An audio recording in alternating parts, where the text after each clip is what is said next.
नमस्कार मित्रांनो, आजच्या माझ्या व्हिडिओत आहे मेनशाफ्टचे फिटिंग करायचं प्रोसेस आहे दाखवत आहे। फर्स्ट मेनशाफ्ट आहे, मेनशाफ्टचा फर्स्ट गिअर आहे। त्याच्यामध्ये बॉल बेरिंग आतमध्ये आहे, लुब्रिकेशनसाठी आपण ऑइल लावतो त्याला। हे वॉशर टाकलाय फर्स्ट गिअरच्या वरती आणि त्यावरती डिस्टन मारतोय। डिस्टन्स लीव आहे ही डिस्टन्स लीव ठोकून घेतोय। ही ठोकताना साईडला मेनशाफ्टच्या टीथना डॅमेज होऊ नये चेक करत आहे। नंतर ही बेरिंग आहे, बेरिंगला ऑइल लावून आपल्याला ते फिट करायचे आहे।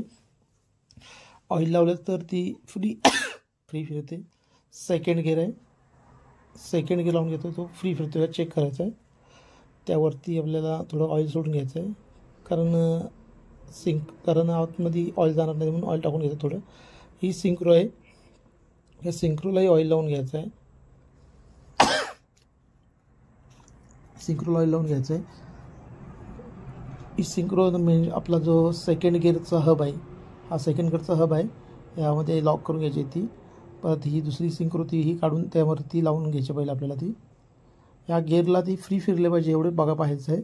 आणि सिंक्रोच्या हबमध्ये, सिंक्रो जो आहे आपला सेकंड हबचा, त्या हबमध्ये ती सिंक्रो फ्री फिरले पाहिजे, म्हणजे लॉक जेवढे आहे तेवढे फिरली पाहिजे ती।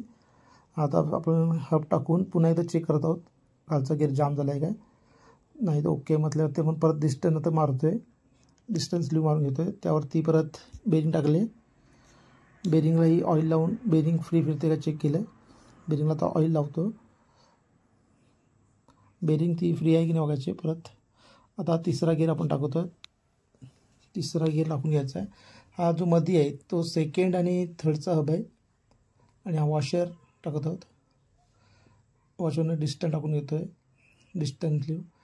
तो आपला सेकंड आणि थर्डचा जो हब आहे तो गिअर एंगेज डिसएंगेज हे त्याचं कार्य आहे। आता हे स्लीव टाकून त्यावरती पुन्हा एकदा ऑइल बेरिंग आहे, एक बेरिंग लावून घेतो आहे। वॉशर आणि एक स्लीव टाकले आपण, हे स्लीव टाकून घेतलं आहे। आता याच्यावरती बसणार आहे 4 नंबर गिअर।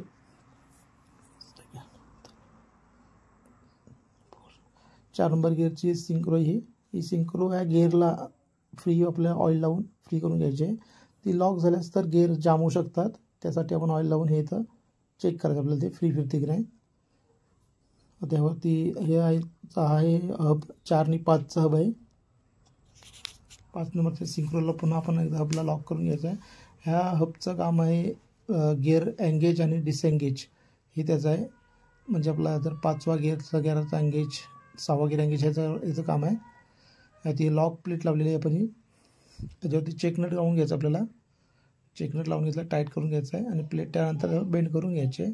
ही टॉप शॉपची बेरिंग आहे, पॅलेट बेरिंग बोलतात।